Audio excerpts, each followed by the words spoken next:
Baik, selamat kembali para penonton semua. Sekarang ini kita akan berkongsi berkenaan dengan satu topik yang agak panas, iaitu berkenaan dengan media sosial dan juga jenayah pedofilia. Di mana kita sebagai ibu bapa perlu tahu apa antara peranan yang sepatutnya kita lakukan sebagai ibu bapa supaya anak-anak kecil kita tidak menjadi mangsa kepada mereka yang tidak bertanggungjawab ini, dan apa sebenarnya antara modus operandi yang digunakan oleh mereka ini bagi memilih anak kita sebagai mangsa. Jadi ini yang akan kita bincangkan dengan lebih lanjut supaya lebih ramai anak-anak kita terjaga di luar sana. InsyaAllah bersama dengan saya kenalkan iaitu Cik Nurul Miza Muhammad Rashid selaku pensyarah Jabatan Psikologi Kuliah Ilmu Wahyu dan Sains Kemanusiaan UIAM. Assalamualaikum Cik. Assalamualaikum warahmatullahi wabarakatuh. Cik Miza manis hari ini, Masya-Allah. Baik Cik Miza, bila kita bercakap tentang media sosial dan juga jenayah pedofilia, dan ini antara perkara yang membimbangkan kita terutamanya ibu bapa luar sana. Saya sebagai ibu juga risau tentang perkara ini. Sebagai permulaan, kita sebagai ibu bapa pastinya kita akan masukkan gambar anak-anak kita di media sosial.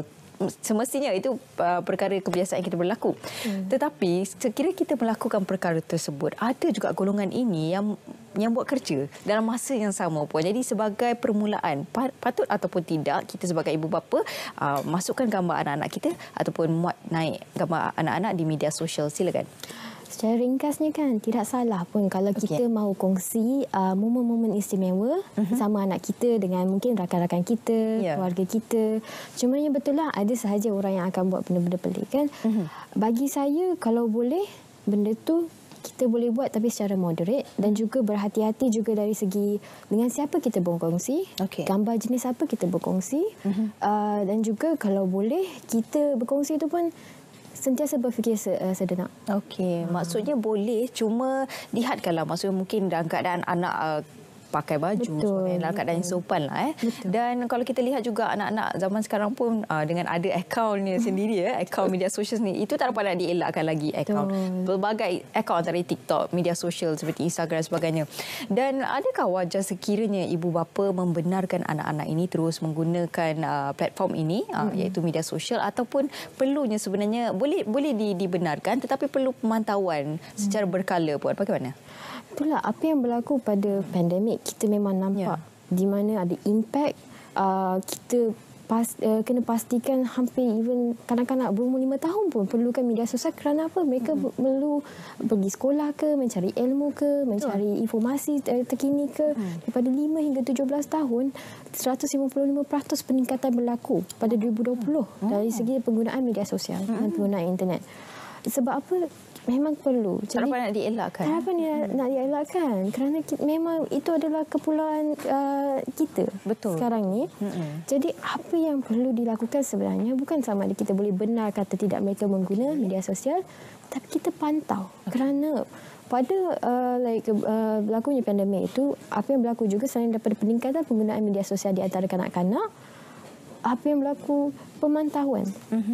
Berkurangan di antara ibu bapa. Jadi di situ berlakunya masalah-masalah berisiko, berlakuan berisiko di antara anak. Jadi apa yang saya sarankan, pemantauan tu patut kita kita matchkan, kita sedarikan dengan peningkatan penggunaan media sosial. Walaupun sesibuk mana, cuba untuk, ataupun mungkin juga kita perlu mendapatkan password anak-anak kita supaya boleh memantau melalui telefon kita sendiri.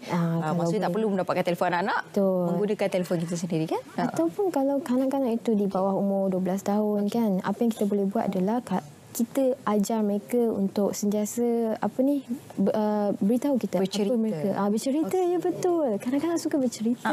Itu memang secara naturalnya. Yang kita kena encourage, kita kena kalau boleh tanya dia orang apa yang mereka lakukan di social media, dan juga kita kena didik mereka sebenarnya. Sebab kadang-kadang bagi mereka itu mungkin hanyalah permainan. Tidak salah mereka gunakan. Tapi mereka tak tahu yang benar dengan yang salah, dan mereka tak tahu apa ciri-ciri yang perlu mereka fokus kepada jika benda itu adalah perbuatan yang tidak sepatutnya berlaku. Betul. Dan ini juga bila puan-puan berkongsi berkenaan dengan perkara ini, dan apa yang membimbangkan ketika PKP iaitu pada tahun 2019 sekitar itu sehingga 2020 berkaitan dengan mereka ini iaitu pedofil ni, dia menggunakan platform game online secara atas talian.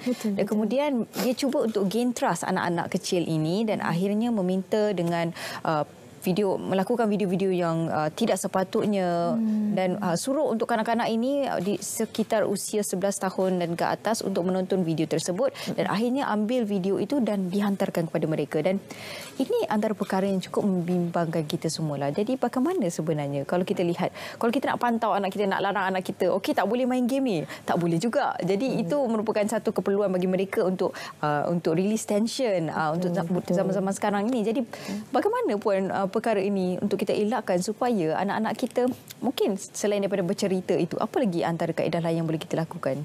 Dari segi ini saya rasa sangat penting kepada setiap ibu bapa di sana sentiasa mendidik anak-anak tentang ciri-ciri pedofil, cara-cara strategi mereka gunakan untuk menarik perhatian kanak-kanak.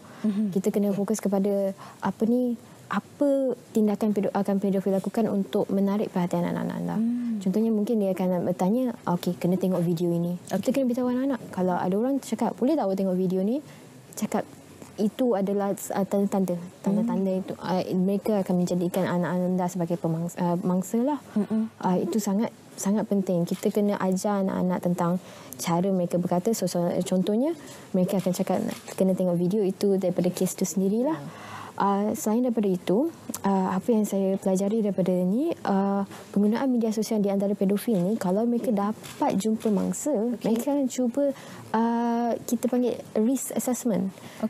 Dia akan menilai risiko di mana sama ada budak ni bahaya tak kalau saya target dia. Mereka akan cakap macam tanya, awak di mana? Ibu bapa ada ke kat sebelah? Itu soalan asas mereka. Soalan asas mereka. Jadi kalau kita boleh ajar didik anak-anak kita tentang persoalan yang biasa digunakan oleh pedofil ini, mungkin anak kita pun boleh dapat tahulah. Dan dia mungkin kalau kita sentiasa bercerita, bergaul dengan mereka, mungkin mereka akan cerita, ibu kenapa orang ni cakap soalan ni? Video apa ni ibu, semua tu. Tapi bagi saya bukan saja pencegahan lah. Kita kena fokus kepada kalau benda tu berlaku. Sebab kan bila saya dengar cerita tu pun saya sendiri tergamam, merasa macam terduduk saya dibuatnya. Jadi bila benda tu berlaku, kita kena ingat kita masih perlu bergaul dengan anak kita untuk bantu mereka supaya mereka sedari benda tu tak sepatutnya berlaku kepada mereka. Benda tu adalah perbuatan yang salah. Tapi jadi mereka kena pelajari, sebab didikan tentang benda-benda ini, perkara-perkara ini kan kenalah datang daripada ibu bapa, tentang gangguan seksual, like video yang tidak senonoh, semua itu kita kena empower parents lah untuk berhubung dengan anak, like bercakap dengan anak benda perkara ni. Supaya anak-anak kita lebih berterus terang dengan kita dan berani untuk bercakap dengan kita. Jadi ibu bapa pun tidak boleh terlalu berkeraslah berkenaan dengan perkara ini. Maksudnya cuba menjadi kawan bersama dengan anak-anak untuk mendapatkan kepercayaan. Dan inilah antara modus operandi yang digunakan oleh pedofil sendiri, iaitu dia mendapatkan kepercayaan anak-anak dan akhirnya mereka menjadi mangsa kepada golongan ini. Jadi modus operandi ni pertama sekali, macam Puan kongsikan tadi, pada awalnya mungkin tanya tinggal di mana, siapa nama, dan kemudian okey tengok macam boleh ni, kemudian akhirnya dipilih sebagai mangsa. Selain daripada itu, apa lagi yang perlu kita tahu supaya kita dapat elakkan perkara ini? Ini antara benda ni, sebab macam tadi pasal kepercayaan tu kan, pedofil ini mereka cuba nak bina kepercayaan tu adalah salah satu benda penting bagi mereka lah. Dan cara-cara mereka bina kepercayaan ni, mereka akan cuba buat godaan. Godaan kepada kanak-kanak. Macam kadang-kadang apa yang mereka cari adalah like, kalau kanak-kanak tu tak ada reliable sources, maknanya dia punya hubungan dengan ibu bapa dia mungkin lemah, dia akan gunakan taktik tu. Dia akan cuba macam jadi that figure lah yang diperlukan oleh kanak-kanak tu. Jadi dia akan respon, react dengan ni lah cara percakapan semua tu. Jadi oleh itu antara pencegahan adalah kalau boleh kita ada hubungan yang kukuh lah. Hubungan kukuh antara ibu bapa dan anak-anak sangatlah penting. Sebab kalau hubungan antara ibu bapa dan anak-anak lemah, memang ada, bukan risiko kepada pedofil, ada potensi banyak benda. Like, kita nampak dalam banyak kajian di mana apabila masuk kepada zaman dewasa, kebanyakannya yang mempunyai masalah macam contohnya addiction semua tu, ada masalah hubungan mendidik masa kanak-kanak hubungan ibu bapa mereka sendiri lah. Maksudnya Puan, di sini golongan ini mereka mahir dalam bidang psikologi lah. Sebab mereka tahu bagaimana untuk mainkan perasaan, emosi dan juga fikiran anak-anak ini. Betul. Dan sebagai ibu bapa juga perlunya ada ilmu psikologi untuk memastikan kita dapat menguasai ataupun menjaga anak-anak kita lah semestinya kan. Bukanlah aspek lain lah, maksudnya dari segi keselamatan anak kita. Dan mungkin juga lah kadang-kadang main psikologi anak-anak kita untuk menjadi kawan supaya mendapat kepercayaan mereka. Macam Puan kongsikan tadi antaranya iaitu budak remaja.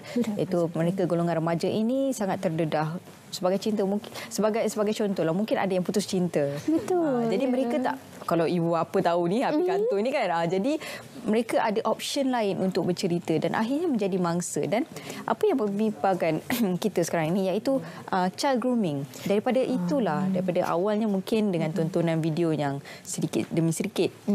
Kemudian mereka pula di blackmail sebagai contoh. Okey, video you ada dengan I. Kemudian kalau you berani untuk laporkan kepada pihak berkuasa ataupun ibu bapa, video ni akan disebarkan ataupun diberikan kepada ibu dan ayah. Ini antara taktik mereka juga. Puan, komen Puan. Ini saya rasa ini antara benda yang di mana bukan sahaja kepada individu sahaja kita perlu berikan kesedaran, tapi setiap lapisan masyarakat. Sebab benda ada pasal legal perspektif dan juga moral perspektif, individu perspektif dan juga secara masyarakat. Kenapa mereka gunakan tu sebagai ini like blackmail punya material kan? Sebab mereka tahu impak video tu kepada kanak-kanak itu for the entire future. Jadi di masa itu kanak-kanak tu hanya fikir pasal apa masyarakat kata tentang saya, apa ibu akan kata tentang saya kan. Mungkin kita boleh bagi kesedaran yang tentang cara kita sebarkan berita buruk. Like, cuba pandang daripada situ. Sebab daripada segi media ni kan, kalau kita nampak benda macam video tak senonoh semua tu, saya teringat ada satu situasi di mana bila ada je berita tentang ada video tidak senonoh tentang selebriti ke ataupun budak-budak ke, kadang-kadang orang akan cepat-cepat Google. Mungkin apa yang kita boleh buat sebagai masyarakat, jangan encourage benda-benda ini. Jangan encourage penggunaan media sosial untuk mencari keburukan seseorang, terutamanya kanak-kanak. Sebab saya teringat bila ada penyebaran viral video, cara kita target adalah kita viralkan benda lain. Itu salah satu ni lah. Itu daripada segi masyarakat seluruh lah. Pada ibu bapa pula, kalau boleh, again, saya rasa takkan pernah berhenti kepercayaan tu. Bina kepercayaan dengan kan. Saya takkan berhenti bercakap tentang bina kepercayaan kepada anak-anak, supaya kalau anak-anak dalam ada situasi buruk dengan masalah, like bila mereka menghadapi masalah sebesar ini, kalau boleh mereka cepat-cepat cari inilah. Dan sekiranya mereka menjadi mangsa tentang perkara ini, kadang-kadang ibu bapa pun tak tahu nak buat apa. Mungkin ada ibu bapa yang tahu anak mereka mungkin dah berkongsi cerita, tetapi sekiranya yang tidak berani untuk meluahkan kepada ibu bapa. Jadi sebagai ibu bapa, apa action, tindakan yang boleh kita lakukan? Kalau boleh, nasihat kepada para penonton semua, insya-Allah. Saya rasa kepada para penonton lah, kita kalau boleh cuba cari daripada, saya tak boleh cakap dengan lebih lanjut tentang legal perspektif, tapi fikir tentang cara untuk buat report polis. Itu penting. Dan tapi reaksi pertama kan, cuba bercakap dengan anak anda untuk memastikan mereka punya emosi itu, kita at least boleh pastikan mereka tahu kita ada bersama dengan mereka. Kita tahu kita tak salahkan mereka langsung. Ini antara benda-benda yang saya dapat perhatikan lah daripada segi kebanyakan survivor, kebanyakan sexual assault survivor kan. Mereka bila dapat tahu ada orang yang sayang mereka dan ada orang yang sayang mereka tu tidak salahkan mereka langsung, mereka dapat tahu itu saya ada social support. Sebab social support adalah antara benda yang penting dalam trauma survivor. Baik, itu yang perlu kita sebagai ibu bapa untuk mengambil tahu, iaitu berkenaan dengan gain trust anak-anak kita supaya anak-anak kita dapat berkongsi cerita sekiranya apa-apa berlaku. Baik, terima kasih saya ucapkan kepada Puan Nurul Miza Muhammad Rashid selaku pensyarah Jabatan Psikologi. Terima kasih banyak Puan di atas perkongsian tersebut.